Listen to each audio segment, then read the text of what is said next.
Kita masih di Sportcast Nusantara TV. Masih bersama Bung Ropan dan Bung Kesit, dua sahabat saya ini. Oke, sekarang kita beralih topik ya. Kita tinggalkan kasusnya. Tapi kita punya pesan ya bahwa PSSI, klub dan liga, PT Liga harus. Nah, mungkin satu lagi juga. Ini kan ada asosiasi pelatih ya. Asosiasi pelatih. Asosiasi pelatih profesional Indonesia. Ada juga asosiasi pemain ya. Jadi saya pikir tampaknya juga mereka harus buka suara. Iyalah, ikut urun rembuk lah ya, mencari tahu lah. Asosiasi pelatih itu Yayan ketua. Oh itu makanya. Andi Tani juga ya. Andi Tani juga kan. Oke. Pemain. U23. Oke. Yang sekarang sedang mempersiapkan diri tim untuk bertanding tanggal 15 sampai 29. AFF. Ya, AFF. U23. Iya. Oke. 30 pemain sudah dipanggil, sedang digodok, sudah melakukan training camp ya, Bung Ropan ya. Mulai hari ini. Ya. Bung Ropan melihatnya gimana nih? 30 ini hanya satu pemain dari abroad ya. Menarik ya? Ya. Saya optimis sih. Bung Ropan gimana? Ya, memang hanya Jens Raven ya, abroad yang ada dari FC Dordrecht. Tapi banyak juga kan masyarakat pencinta sepak bola ini melihat bahwa kenapa tidak Marcelino datang misalnya Yasin Hafner yang tidak punya klub, belum ada Rafael Struijk misalnya, atau Ivar. Tapi saya memaklumi apa yang dilakukan oleh Gerald van den Berg sebagai pelatih, lebih banyak pemain-pemain ada Liga 1 dan Liga 2 saat ini. Karena memang untuk AFF ini kan tidak dalam kalender FIFA. Itu juga diakui. Itu juga kan diakui oleh Pak manajer Pak Sumarji bilang tidak dalam kalender FIFA yang ada. Tapi fokus itu ada di bulan September. Di saat kita akan menghadapi Asian Cup kualifikasi kan. Kita juga sebagai tuan rumah di Sidoarjo. Nah sekarang diberikan kesempatan untuk pemain-pemain ada di Liga 1. Tapi kan yang dipilih kan pemain-pemain bagus, punya kualitas bagus. Dari 30 pemain itu kan 6 kiper, 9 belakang, 7 gelandang, 8 pemain di lini serang. Dan nanti mereka akan bersaing boy untuk mendapatkan 23 pemain itu. Saya rasa ini anak-anak terbaik yang ada yang dipilih di 30 ini. Kalau saya lihat dari semua ya, ini bagus. Karena pemain ada 5 kalau nggak salah pengalaman di U23 kemarin ketika kita di semifinal. Ya waktu itu hampir ke Olimpiade ada 5 di sana. Ya termasuk Akan Firki dan kawan-kawan kan. Betul. Kemudian kita juara di U19, U24 itu ada 5 juga termasuk Raven juga ada di situ kan. Dan dibawa juga oleh coach Indra Safri ke Cina U20. Mereka ada. Jadi pengalaman mereka cukup untuk bisa bersaing walaupun banyak dalam tanda kutip yang meragukan. Tapi saya pikir ini oke. Tim ini bagus karena dari sinilah nantinya itu akan dipilih oleh Van den Berg mungkin 10 sampai 15 orang untuk ke bulan September. Golnya di situ kan. Untuk bagaimana kita akan bisa lolos ke Olimpiade kan dari situ. Karena kalau kita lolos sebagai juara grup nantinya baru di Januari kita akan bertanding di putaran final di Arab Saudi. Itu nanti menjadi Olimpiade. Jadi saya pikir ini bertahap, tetapi pertaruhan juga untuk nama Van den Berg kan. Karena ini pertama buat dia menangani membesut tim U23. Dan apalagi dengan target harus juara, kita sudah tuan rumah. Ya, itu yang menjadi concern benar buat dia. Dan saya masih yakin, tetap berharap benar bahwa tim ini bisa menjadi juara. Bung Kesit juga pasti juga melihat kan daftar 30 pemain itu. Menurut saya sih Bung Ropan tadi ya bagus. Worth it lah pemain-pemain yang dipanggil itu ya, meskipun hanya satu pemain dari naturalisasi ya, Jens Raven. Kalau kita lihat di persaingan Asia Tenggara sih saya pikir dengan komposisi pemain yang ada sekarang ini bisa lah. Pemain-pemain itu yang ada saat ini punya pengalaman bagus kok ya. Ada pemain-pemain yang sebelumnya juga tampil di Piala Asia ketika Indonesia masuk sampai untuk pertama kalinya sampai semifinal, mengalahkan Australia. Mengalahkan Korea Selatan. Jadi ada pemain-pemain seperti Akan Fikri, kemudian ada Doni Tripamungkas, ada Raihan Hanan. Jadi saya pikir dengan materi yang ada saat ini dari 30 yang ada, saya pikir kalau untuk bersaing di level Asia Tenggara di AFF, apalagi di kandang sendiri kita akan main. Menurut saya sih sudah lebih dari cukup lah. Kalau menurut saya sih belum perlu itu Hafner, Marcelino belum perlu. Mereka lebih diperlukan di kualifikasi kualifikasi Piala Asia karena nanti September. Lawan terberat di kualifikasi Korea Asia itu kan Korea Selatan. Kalau Laos dengan Makau ya. Udahlah. Bisa kita ambil. Jadi sebenarnya untuk level junior ya, kalau kita historinya kita melihat ke belakang, U16 kita juara, U17 juga. U19 juga juara. U19. Ikut Piala Dunia, bahkan sekarang lolos lagi Piala U23 tembus 4 besar. Ya kan. Ini menunjukkan bahwa level junior kita memang potensial banget ini Bung Ropan. Iya, bagus kalau bicara di junior kita kan. Makanya mungkin itu ada keyakinan dari Vandenberg bahwa dengan pilihan dia ini dia senang. Kan dia komentar bahwa saya senang dengan pemilihan ini, pemain-pemain ini. Dan mungkin ya itu karena dia yakin benar bahwa tim ini bisa berprestasi. Jadi kita masih ingat begini, Boy. Sebagian besar dari pemain-pemain yang dipilih ini kan ikut di yang level senior ketika kita bermain dengan Vietnam kan. Vietnam hanya menang 1-0 kan. Wang Hai dan kawan-kawan, di mana ada Marcelino juga ikut main kan waktu itu. Masih ingat gitu. Filipina tampil dengan tim terkuat dia kan, tim senior dia. Tapi kita dengan tim usia muda kan, yang kita kirim adalah tim U23 kan. U23. Tapi kita memperlihatkan bahwa sangat kuat kalau Vietnam dengan tim intinya, tim seniornya cuma menang 1-0 di kandang. Di kandang dia loh. Itu kan sudah kuat kita. Arkan Fikri, ya, Pak Pahan, ya, pemain sangat bagus. Michael Tata, Donitri, Kadek Arel, Ferrari masih ada. Itu Ryan Hanan yang bilang, itu Victor Detan. Bagus.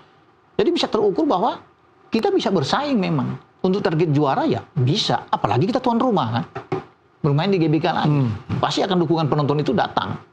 Yang menarik ini Bung Ropan dan Bung Kesit. Mungkin ke Bung Kesit. Lihat, tadi Bung Ropan singgung Gerald Vandenberg ya. Nama besar. Iya kan. Piala Eropa 88. Tandemnya Gullit, Rijkaard, Ronald Koeman dan sebagainya. Dan seorang gelandang yang cepat, ya kan, bermain sayap. Ya kan? Kalau kita perhatikan, mungkin Bung Sid juga lihat kan, nama-nama yang dipanggil itu baik back maupun gelandang terutama adalah orang-orang yang punya kemampuan melakukan pemain-pemain yang naluri menyerangnya sangat tinggi. Iya, memang filosofi seorang pelatih ketika dia akan merekrut pasti tidak lepas dari dia punya karakter. Ya, dan itu yang coba dibuat oleh Vandenberg di tim U23 Indonesia ini. Karena itu pemanggilan pemain-pemain yang memang punya kapasitas sebagai seorang pemain yang memang punya kemampuan atau daya jelajah menyerang yang sangat baik. Itu menurut saya memang menjadi salah satu andalan yang akan digunakan oleh Vandenberg di tim U23 ini. Dan saya pikir AFF U23 ya, Asian Championship ini menjadi tempat yang sangat positif untuk Vandenberg dan juga timnya untuk menguji nih sampai sejauh mana kekuatan tim ini untuk kemudian bisa bersaing di level Asia pada babak kualifikasi di bulan September nanti. Jadi dengan pemain-pemain yang ada, saya juga melihat ada rasa optimisme yang tinggi kalau kita lihat dari ini komposisi yang ada. Pengalaman bertanding para pemain U23 yang dimiliki oleh Indonesia sangat baik dibandingkan dengan Vietnam. Ya, kemudian Malaysia yang akan ada satu grup dengan kita. Kalau Filipina dan Brunei, saya pikir sih kayaknya tutup mata aja ya. Tapi tanpa mengecilkan atau meremehkan mereka, ya Indonesia menghadapi Brunei itu lebih mudah untuk bisa mengalahkan. Karena ini pertandingan pertama akan menghadapi Brunei. Dari sisi jadwal kan kita juga diuntungkan gitu ya, melawan Brunei. Terakhir kita lawan Malaysia. Baru lawan Malaysia. Mungkin di grup ini Malaysia lah yang menjadi lawan terkuat ya. Tapi kalau melihat dari kapasitas pemain yang ada dan bagaimana Vandenberg mengelola tim ini, saya pikir kans untuk juara sih sangat besar. Ya, Vandenberg saya pikir pelatih yang paling lama ada di Indonesia, Bang ya.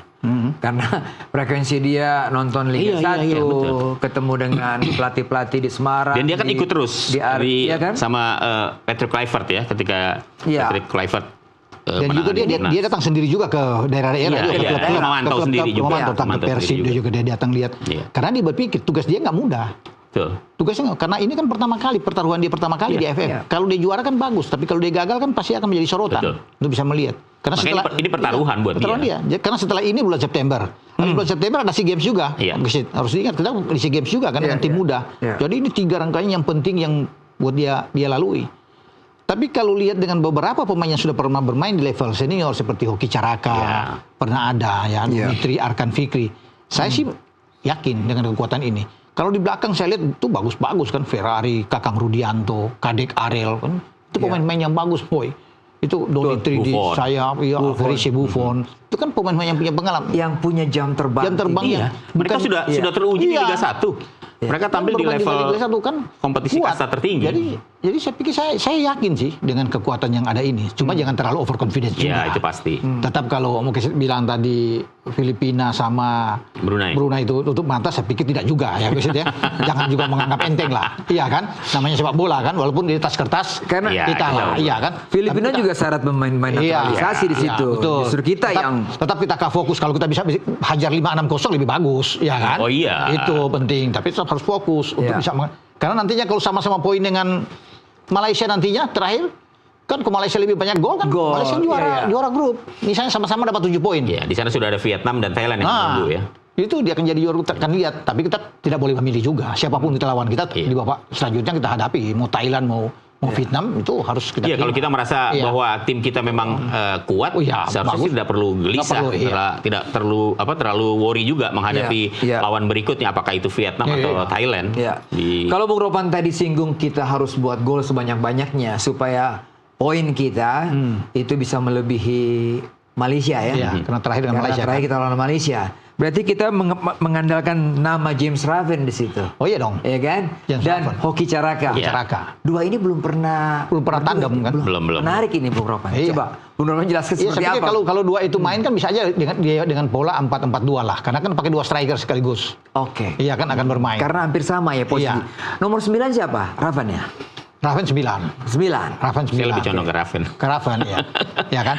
Bisa aja bermain dengan 3-5-2 misalnya. Iya. Hoki di belakang Raven kan bisa aja terjadi. Atau mungkin juga 3-4-3 seperti yang diterapkan di timnas senior ya. Cuma kan kalau Hoki bergeser ke sayap dia bukan pemain sayap. Tapi kita punya Detan nih. Iya, kita ada Victor Detan. Kanan Detan oke. Makanya kalau Detan ada di kanan kan lebih bagus. Kalau mengandalkan satu striker dengan Raven aja cukup saya pikir. Gelandang yang kita perkuat. Di gelandang kan ada Arkan Fikri, ada Ryan Hanan. Bagus, ada Donitri. Makanya dari sayap Kakang bisa di kanan, Donitri di kiri. Kan ini tim yang bagus, boy. Ada Robi Darwis. Iya, Robi Darwis. Kan Persib kan udah teruji main di Persib. Betul. Jadi kalau lihat dari 30 pemain ini menurut saya sih memang kualitasnya hampir sama semua. Jadi artinya buat Vandenberg agak repot juga tuh nanti tuh memilih 11 pemain tuh. Terutama sepertinya nama-nama lama yang masih iya. Karena pengalaman yang dimiliki oleh seperti Ryan Hanan, Donitri, Ferrari, dijamin pasti. Ya iyalah kalau bisa dapat tempat. Kalau bisa dilihat di situ nama-nama itu pasti akan masuk. Kakang Rudianto, Kadek Arel, itu kan susah tergantikan kalau bisa dilihat. Raven udah pasti di belakang ada Cahya Supriyadi penjaga gawang. Cahya Supriyadi, Dava Fasya masih ada. Oke. Kita break dulu lagi. Terlalu seru kita bicara apalagi tentang U23. Tapi setelah pariwara berikut ini kita teruskan. Tetaplah di Sportcast.